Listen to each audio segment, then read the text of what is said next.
تلك أمة قد خلت لها ما كسبت ولكم ما كسبتم ولا تسألون عما كانوا يعملون.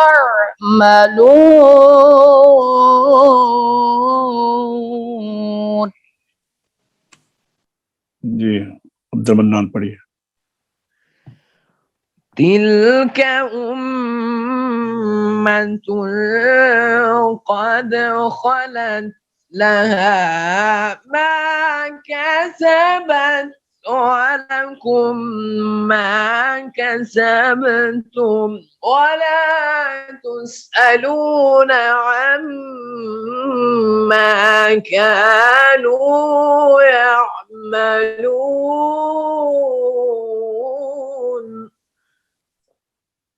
صدق اللہ العظیم. صدق اللہ العظیم. الحمدللہ آج کا ہمارا سبق اختتام تک پہنچا. دوبارہ نئے سبق کے ساتھ آپ کی خدمت میں حاضر ہوں گے. تب تک کے لیے اجازت چاہتے ہیں. دعا ہے اللہ تبارک و تعالی ہمارا تعلق قرآن پاک سے مضبوط اور پائیدار بنائے اور ہمیشہ ہمیں اس کے ساتھ اپنے تعلق کو قائم رکھنے کی توفیق دے, پڑھنے کی, سمجھنے کی, عمل کی اور پھر آگے پہنچانے کی توفیق عطا فرمائے, دنیا و آخرت میں ہماری کامیابی کا ذریعہ بنائے. السلام علیکم.